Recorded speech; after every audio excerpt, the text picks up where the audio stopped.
Hello everyone. Today is Tuesday, June 20th, 2023, and this is an update to Jeff's layout in Palmer, Alaska. Since the last time we spoke, which was really only a couple of weeks ago regarding this particular layout, Jeff decided to have me back up because he was excited to get some things further moving forward on his project. If you looked at the last video, you'll recall that there was some bench work constructed over in this part of the layout for an area that's representing Madison, Nebraska, which is where he's from originally. And so we decided to incorporate several of the elements from his home, original home. And so there's a place for several different industries over here, including a car that would be for anhydrous, and then an asphalt plant eventually. The Union Creek, which has a really unique style bridge. There was a grocery distributor and freight house area, and then a small yard that we've taken some modeling license for and have changed part of this yard to be not only co-switched by the UP local, but also the John Deere plant, which is technically located in Waterloo, Iowa, has been created here because he really loves John Deere. And so this is part of the John Deere facility, which starts out really over on the far side of the layout over here, and where this container of pins is the foundry area for the beginning of John Deere. So there's a track on the right for scrap gone cars for melting down scrap. There's a track on the left, this little curved track here, I'm sorry, this one right here, is for the finished casting of the engines. And then the John Deere plant switcher comes along in their own track here. And this blue building here is where the tractor engines would be built up. They would be turned, turn the cylinders, etc., and then build up those engines. And then there's a little bit of a storage track here. And then there's a track for the UP to have a set out when they bring in other cars and equipment.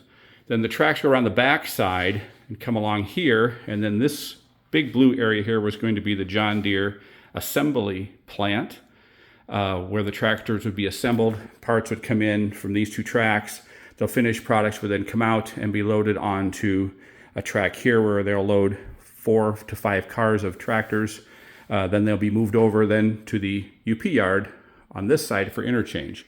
In addition, there's a track here that we're going to call a chemical track, which would be for pigments and chemicals for creating their own paint. And then this building here was going to represent a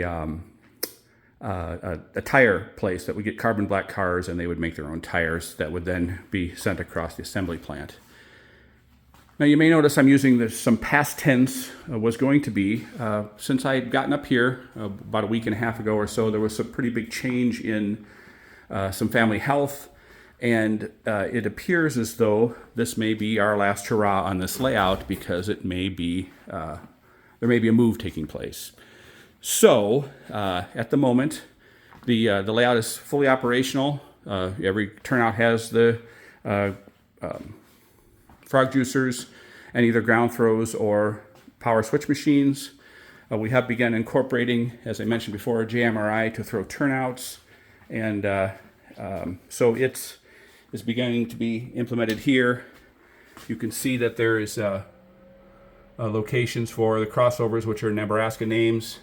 And if I just run a routine here very quickly, you can see those crossovers begin to change from right to left. There's one set, there's one, there's two, there's one, yeah. So anyway, so those are set. So I have a routine that runs both setting them normal and setting them reversed, so you can tell the JMRI system the actual setting of the turnout initially when you get started as a dispatcher. Normal, and then the last two. There we go. So that's how that works. We did work out having some of the turnouts, I should say all the turnouts, thrown remotely. His son in Minnesota had a chance to connect through Windows and was able to throw turnouts from his end, see that the turnouts had responded. And so ultimately the layout can be switched, I should say dispatched remotely. So that'll give opportunities for others across the world to dispatch the layout. We spent a lot of time on locomotives this trip, speed matching, implementing the locomotives, putting on different couplers, adjusting volumes, all those kind of regular routine DCC issues. We did govern all the speeds of the locomotives to 30 scale mile an hour, which when you watch it run seems to be about the right speed. So that's been part of that.